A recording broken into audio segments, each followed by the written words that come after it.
Good morning, ladies and gentlemen.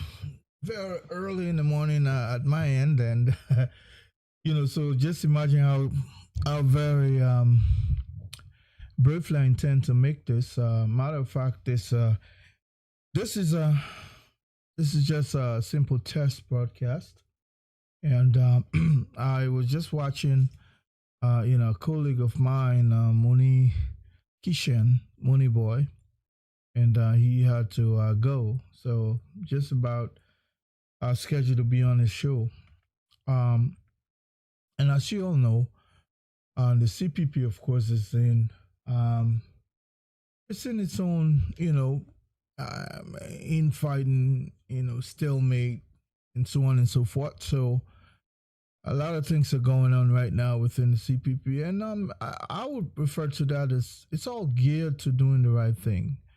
Uh, you know, Liberia has been in the dungeon of doing the wrong thing for a very long time. Remember, we are 174 years old, and our age, of course, the looks of Liberia does not represent, or the looks of Liberia do not represent our age as a nation. So lots of things will be going on, but people are still determined to do business as usual.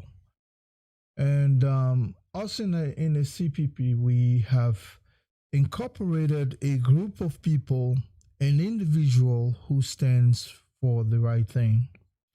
And so, of course, good and bad, they don't stay in the same orbit. Either good prevails, bad lives, or bad prevails, good lives.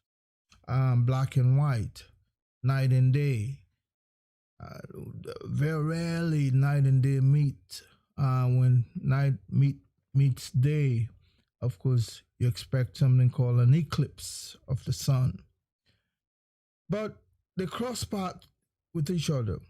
So this electioneering that is coming up in 2023, one has to always remember that elections have ways of bringing strange variables. For us, in the opposition now, and the advent of the CPP, of course, is creating lots of strange variables, introducing lots of strange things within our political dispensation. People are machinating. I don't know that one. I'm sorry. People are machinating, and individuals who know so very little, are venturing out into legal issues, and folks are, as usual, there are certain people that will claim to know everything, and but nobody has monopoly over knowledge. One can say, we can brag about that, that no one has monopoly. Even the computer has its own shortcomings. Okay, but the CPP, the CPP that we all, let me see whether this thing. So the CPP that we all, endearing around, has its own, usual ramblings. What exists in the CPP today reminds me of what we went through as a nation during our war, where we used to go for various conferences, where people are trying to outsmart the other. And it's so funny sometimes, people who don't have the right intelligence. When I say right intelligence, they don't know how to negotiate their way out of situation. I can imagine when these people decided on going together, joining forces with the Alternative National Congress, which for most part, came on the table as the freshmen, and I can tell you that 2017 election, for the performance that some people, pulled out of that 2017 election. Some people had good performance, and I can tell you, you can position wherever you want to position certain people. But 2017, for instance, Alex Cummings was a fresh comer, I'd spent only 18 months into the electoral process, and we went to election, and the guy garnered 12% of the vote. But do you know that Madam Sirleaf, first time running for the presidency in 2000, in 1997, I want to believe 1996 or 97 maybe. Did you know how much Madam Sirleaf pulled out in that first election, first attempt? I'm not talking about before the war. Before the war, I think she ran for the senatorial position in Montserrado County, and she won that with LAP, Liberal Action Party. And Jackson Fayedo was actually who went as president. His vice running mate was a guy named Ansumana Koroma, one of them. He was a counselor, very brilliant guy. And so Madam Sirleaf garnered, 1997, she garnered only 9%. I see folks yelling at comments that, oh, it's not popular. And pitifully, somebody like Darius Dillon, of all people, the Darius Dillon, who in 2009 got only 5,000 votes. I think it was less than a percentage. In that same election, Geraldine Doe Sharif, I was in Liberia and I voted. In that election, there was a guy named Clemencio Ure. I think he ran on Unity Party's ticket. Clemencio Ure probably got about 29,000. But I can tell you, CDC, in the embodiment of their Geraldine Doe Sharif, that lady garnered, I think, about 95,000. Don't get me wrong, this was Darius Dillon's very first time attempting to run for public office, just like Alex Cummings. And he performed so dismally, and that would take him a long time. Only reason why Darius Dillon won, now he's thinking that he's popular and Cummings is not popular. But meanwhile, Cummings' first attempt in electioneering, especially running for public office, this man garnered 12% of the vote. He beat Councillor Bromskin party in Montserrado. I think he even garnered more support. I'm not even talking about Benonairu. Benonairu has always been a non-entity in electioneering process. Okay, so this is a guy who was not even popular. Darius Dillon, now today is referring to someone who came 18 months later, they went to election, and this same man garnered 12% of the vote. Darius Dillon, in a countywide election, his first attempt, he garnered 5,000 votes, while his opponent, the winner, Geraldine Doe Sharif, garnered 95,000, even plus. I remember, I was in Monrovia, like I said, I voted in that election. Clemencio Ure, the next guy, got about 29,000. Okay? Now, if you perform so dismally, even Madam Sirleaf, like I said, the first time she ran for the presidency, Alex Cummings had more than her. Madam Sirleaf, in all her longevity in public corridor, in terms of her leadership, Madam Sirleaf only garnered 9% of the vote. 1997. I think Charles Siller got something almost like 80-something percent. I think about 83, if I'm not mistaken. He got so much. He dragged them in that election. Okay? So people should learn to respect people who entered for the first time and perform in a certain way. You don't judge people by their first elections. If not, Darius Dillon, who gained lots of sympathy, support from even the CPP by then garnered what he garnered in the just ended by-election in Montserrat because he got the support of the CPP and other opposition elements who, by virtue of the CDC's dismal performance in terms of their governance performance, people protested and they voted for him. So to him now he's a very popular guy. But I can tell you, popularity is a perishable item. Very easy. I'm here, to say that when people talk about Cummings' presence and want to go back to 2017, I will urge them not to. Because I tell you what, Cummings is a retail guy and he understands retail politicking. Cummings is the only politician who has been to 40, who has, in fact, let me take that back. Cummings has visited all 73 electoral districts of our country. Cummings is the only guy who has endeavored to carry on projects in 40 of the 73 districts. Okay? 40. Meanwhile, they had the other guy who was just sitting down, laying back, thinking that he's a popular guy. Was, he was former vice president. And so therefore he's known. Yes, some dimwits were saying that the guy is pictured everywhere.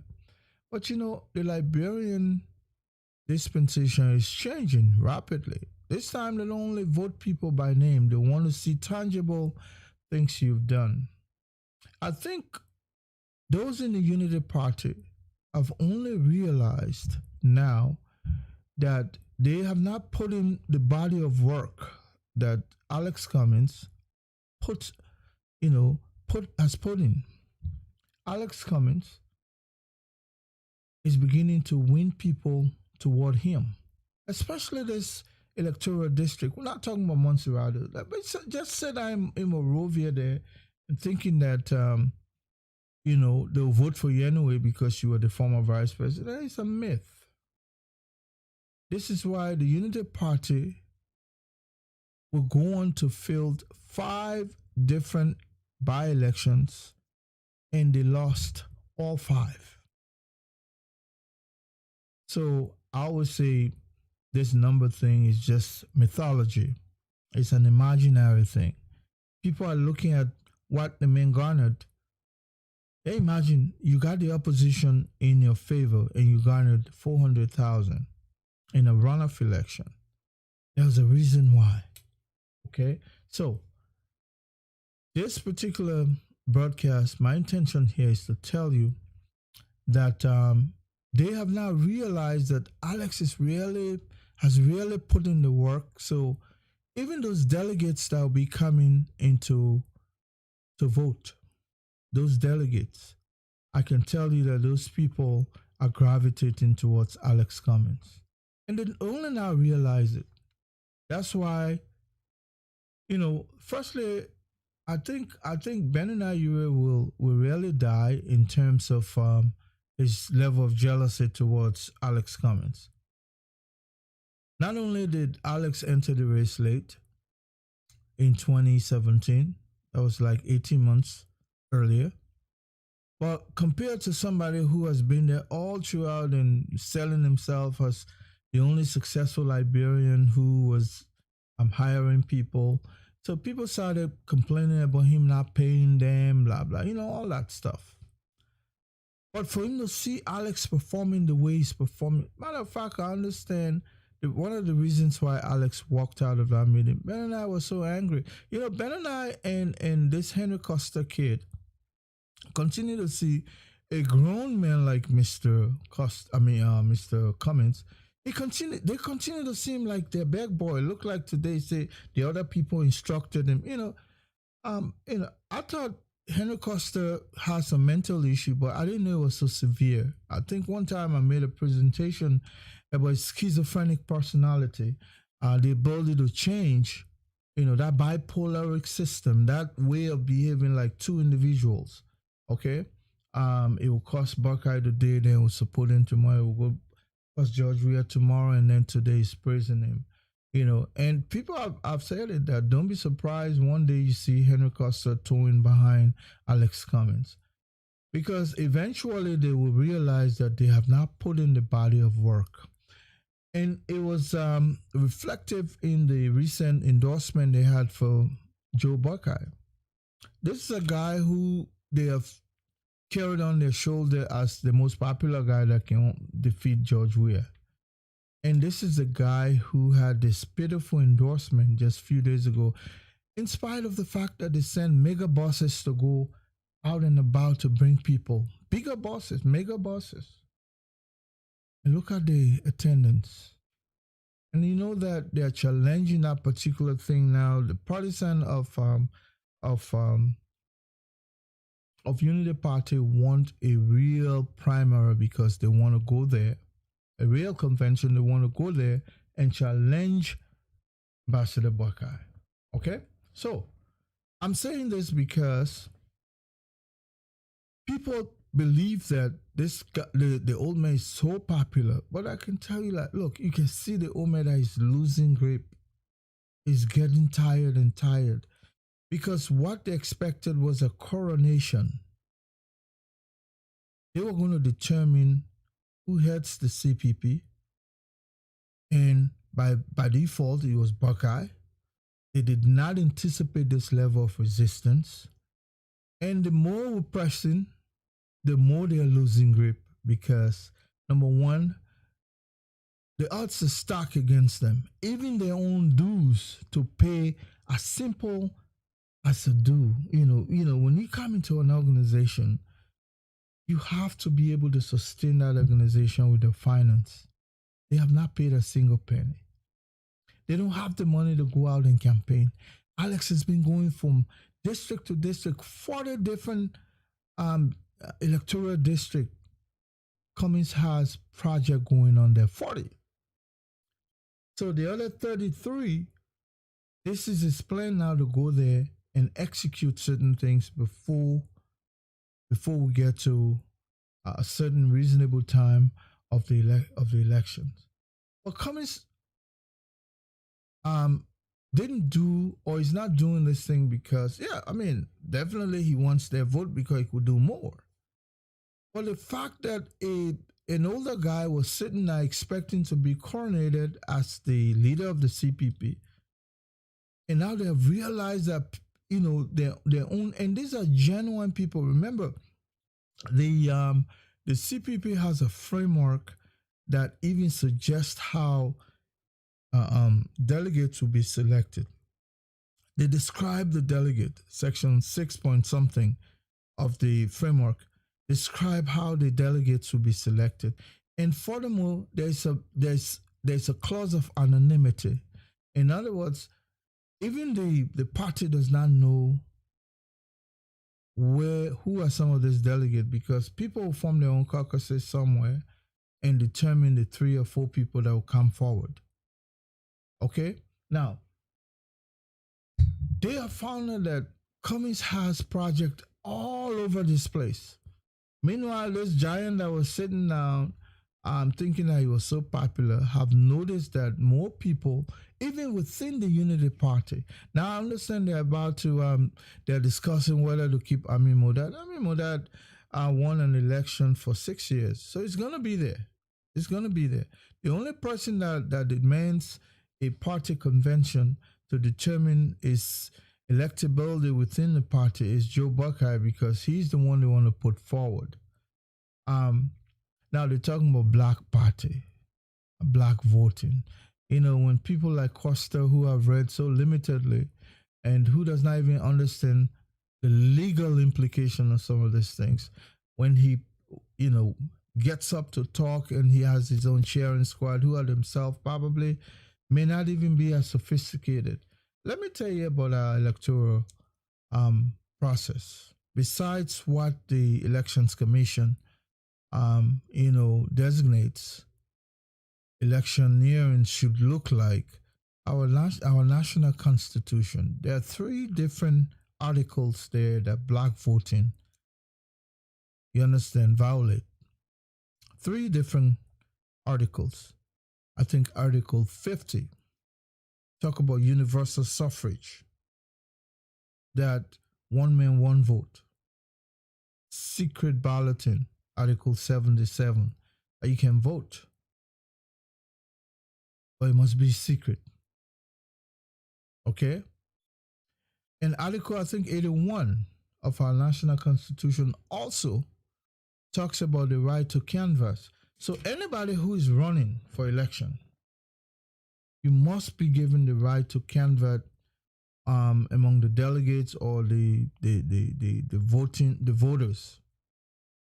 When you're talking about black, it's not even represented under our law. Let them be carrying their stuff around, I continue to say it was a blessing that the CPP came into being, because people will learn to follow rules. They will learn to follow rules. And they don't have the ability to expel. If anybody should expel anybody, it will be the ANC and probably now the Liberty Party, because they are current with their dues and all the financial obligation to the collaboration. Unity Party and ALP, these are the delinquent guys. They have not paid a penny.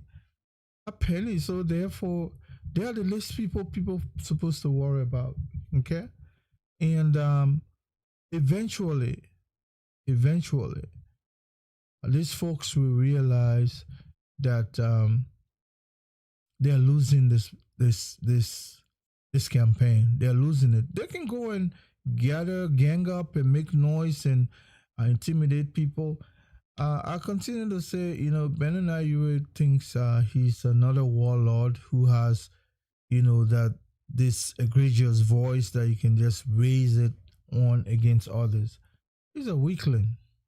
The guy looks sickly, in fact, and he has this other dimwit who is partially educated, so he thinks that he knows it all. And look at how he disgraced himself today, trying to convince. His voice was coming down gradually because he was losing the ability to proffer any sound argument. You're in the midst of someone like Dr. Francine, a professor. People who can read between the lines, Dr. Peabody and others. So that was not his best performance. That was not the right place to even be. Okay? So I thought I should just throw some of lights into some of these things. So like I said, the Darius Dillon that is making noise about Cummings don't have the popularity, you should go back and check his own record. 2009, Darius Dillon run. How much he got? 5,000 votes only. While the winner of that election was getting 95,000.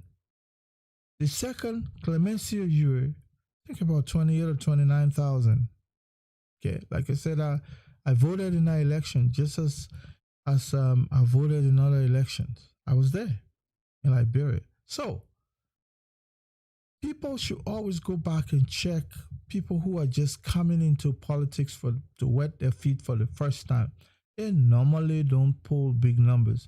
I can tell you, Alex, first time into this, that man got 12%. 12 of the vote. 12. Madam Salif, 1997, Madam Salif only got 9%. And I think Bromsky in his first run, I think Bromsky had like 7%, almost 8. 7. PYJ even beat him. I think PYJ had, if I'm not mistaken, PYJ had sharply over 8%. So people are not normally giving their rosy, their flowers, their first time, but it is the body of work that you put that will determine, your future. And I think Alex has done tremendously well for himself in terms of not just sitting down after everything. He went out. Man went out, and it's paying off. Those who think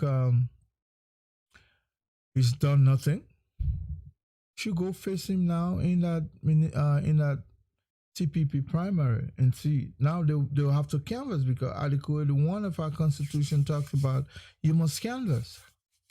You must canvass to those who are voting. So they will go.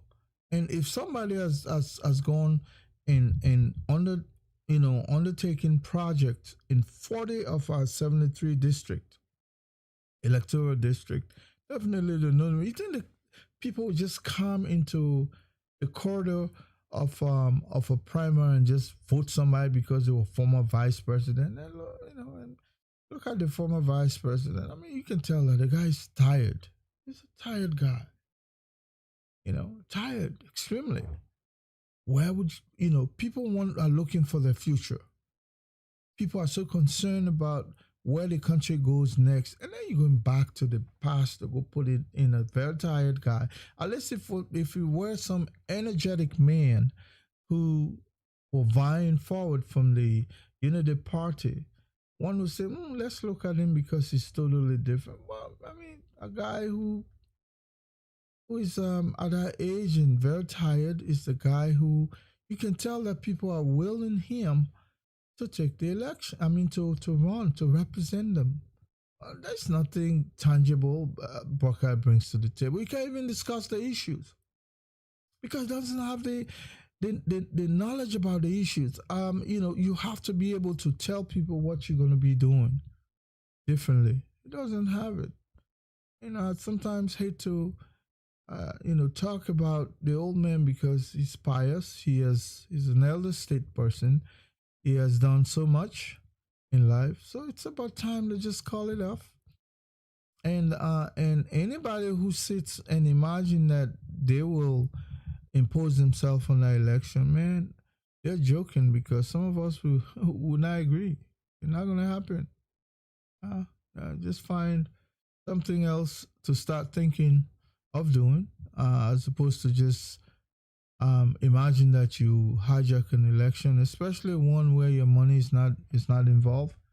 You can hijack the CPP. If it's anything, we will expel you out of there because you don't have a penny there. Get out of there because you don't have the ability to support the various CPP. So I'm going to stop here.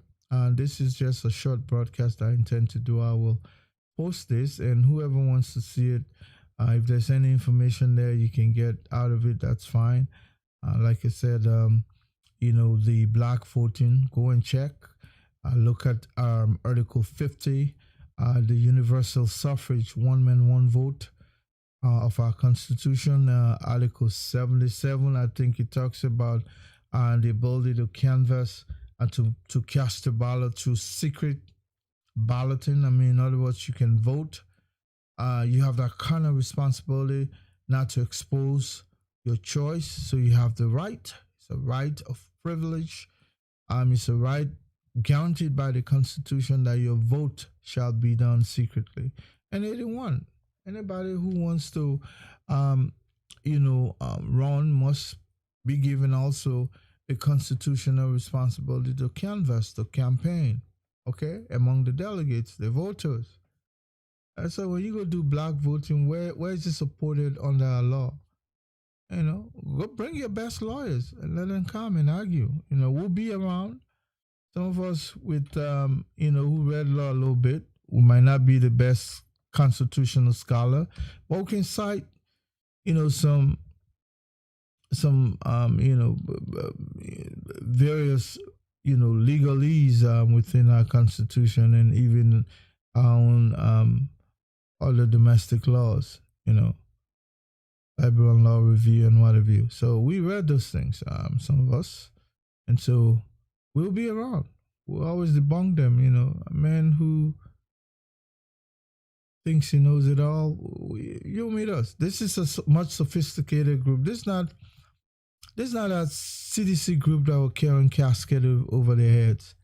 And this is the intelligentsia of Liberia. This is one of the cream that you're going against. And so you can't bully your way through. It's not going to happen. It's not going to happen. And I can tell somebody, if some of us enter Liberia and pretty soon, and if people think they can rally their own people, well, good luck. Good luck. We're Connell. And in the AFL, former AFL, we're Connell. How we coming there? I'm not going there to cause trouble. I'm going there to canvass campaign for my own, political choice. But let me let you off here. This was just a 30 minutes intro. Like I said, it